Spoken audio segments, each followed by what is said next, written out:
Okay, so I want to talk a little bit today about the dangers of REO closings. I'm Jonathan Yowsey, attorney at law. I'm also a realtor with R&R Realty. I appreciate Mike Roberry for giving me the opportunity to do this webcast and share with you some of the things I have learned about REOs. I know that a lot of you guys have a ton of experience with REOs, and I'd love to generate some discussion here about this as well as get some more questions. At the invitation last week of having some questions come in, I've got some questions here about REOs. I wanted to tackle a couple of them. Can't handle all of them today, but if you have questions that come up, shoot them in to me. I might just talk about them on my next webcast. One of the questions that came in today was about the difference with an REO deal as opposed to another deal, another type of deal. One of the things that happens with REOs is the bank is usually going to require a general warranty deed that they're going to grant to the buyer in the circumstance. However, the person who wrote this question asked me that they observe that they normally have a title commitment that is ALTA or an Eagle policy, which they feel may give them a greater protection than general warranty deed. There are a few warranties that are contained in the general warranty deed that protect the buyer. One is that there's good title, and two is that the purchaser is going to step into the shoes of the person who owned it before and take all of their rights. That's greater than the warranty that you get from a quitclaim deed, which, by the way, is no warranty at all. A quitclaim deed is you just get what I get. So you actually want a general warranty deed. When someone tries to give you a special warranty deed, that means they're limiting the general warranties. So we're looking at two different types of warranties that can be given to a buyer in the circumstance of a purchase.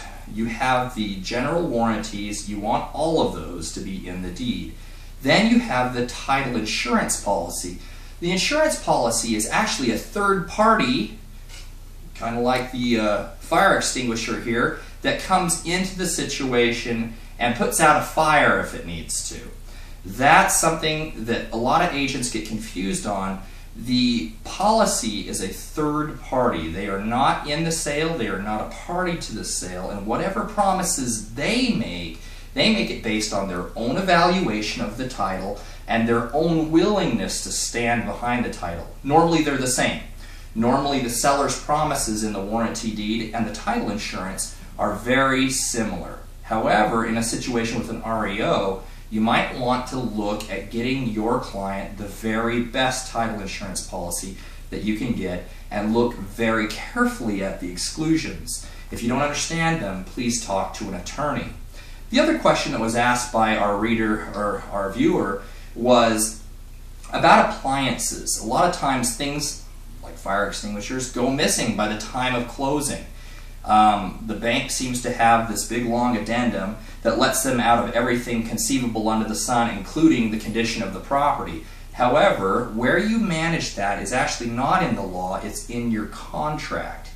Your contract contains specific items that are going to be left in the house. Make sure that those are there, and if the bank won't commit to those due to their addendum or their non-responsiveness, because a lot of times the banks just won't respond to you, agents, you know what I'm talking about, make sure your buyer understands that risk.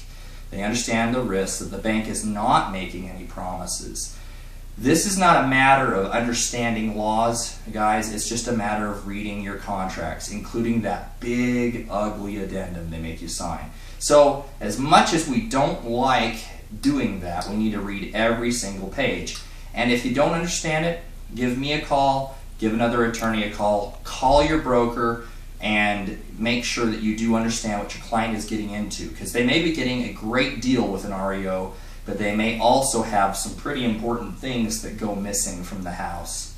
So to reiterate, make sure you understand the contract, make sure you understand who you're dealing with, and if you can, get the very best on title insurance that you can get, because it is a third party that will also stand behind title on the property. Thank you.